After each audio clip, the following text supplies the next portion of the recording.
Degrees outside. Thank you for joining us. Finding Mr. Right can be a challenge. So can figuring out when you're dating Mr. Wrong. Author Catherine Cardinal is an expert on dating, and she's here this morning to share some great advice from her new book entitled Men to Run From. A very interesting title, Men to Run From. Now, first of all, yes. How do you approach this subject in your book?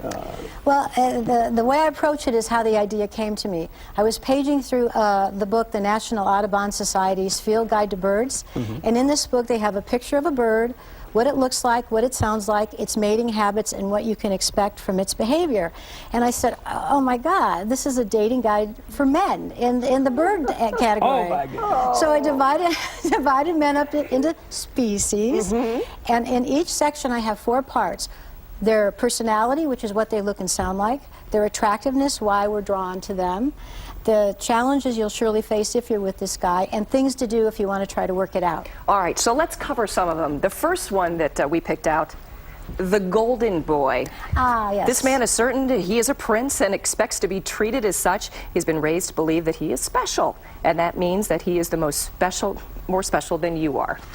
The golden boy is the one where you have to play second billing. He's always going to want to be in the limelight. He always wants to be the star. He doesn't want a woman. He wants the woman to be kind of like a blank slate. And he wants to write on it as needed, and he wants her to behave in that way. So if a woman, again, I bring very positive out in the book. If you're willing to be a cheerleader in the corner for your golden boy, it can be a great relationship. So these categories, it's not good or bad. It's just that this is what you're getting. Exactly. All right, got another one for you. Yeah. And this sounds like a good thing. It is, Mr. Sensitive.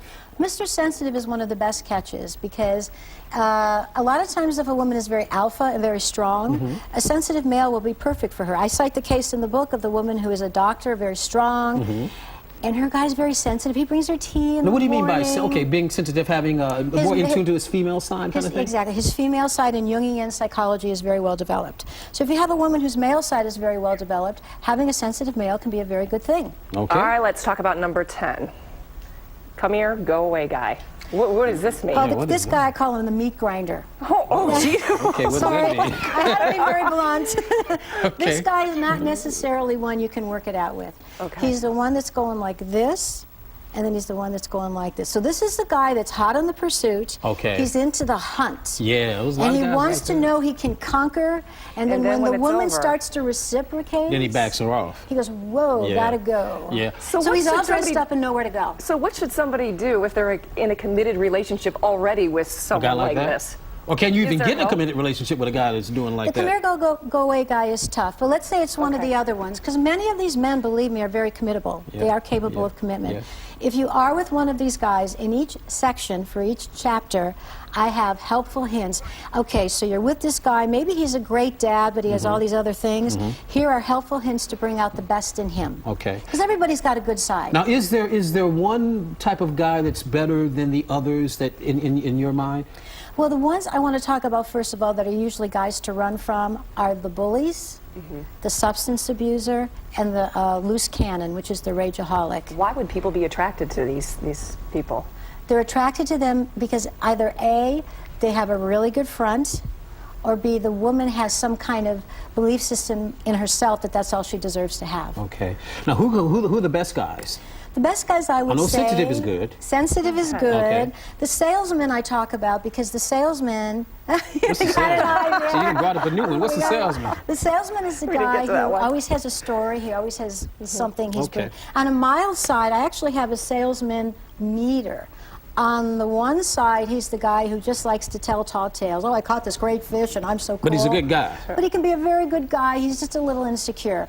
The middle one is the white liar. He makes up stuff as he goes along. And not so good, not so good. Are these all new to you, Wayne? Well, I can put a guy in each category, kind of, sort of. We all I know. But the one to be aware of is the third one, who's the downright con. He's the guy who looks for women as prey. Oh, I've got land in Florida. Oh, I need $10,000 to start this this new scheme. I'm going to make you rich. And that's the guy to run from. How long does it usually take for somebody to read somebody? Say, that guy's not for me, or that, because you have a really neat story about how you met your husband at a Christmas party 5 years ago. Yes. Well, one thing I want to say is, if a man has gotten really good at putting up a persona or a mask to hide his pathology, it takes between 3 to 6 months, and I tell women to look. That's a big investment. It is, and time. I tell them to go cautiously. Right. And what they're looking for is when all of a sudden stories aren't matching, and they're kind of going, whoa, wait a minute. And if the guy's really good, it can take as long as a year, but usually not. Women have intuition, you know. In my first book, I have a saying: trust your mind, trust your instincts, because your mind will mess with you. Because you say with your husband, you knew right away the second you saw him across the room. That doesn't happen very often, though. No, and we're both a little older. My true love came later. Okay. He was across the room, and we started talking. We've been together ever since. But hey, listen, that was through, ask people who know me, that was through a lot of trial and error. Okay. Excellent.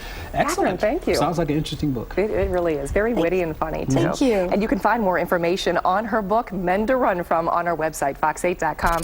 Just click on Morning Show. Catherine, thank you. Thank you. May I also say what? www.mentorunfrom.com. All right, very good. And we'll have a link on our website, too. Thank you so much. Thank you. You're great. Happy holidays.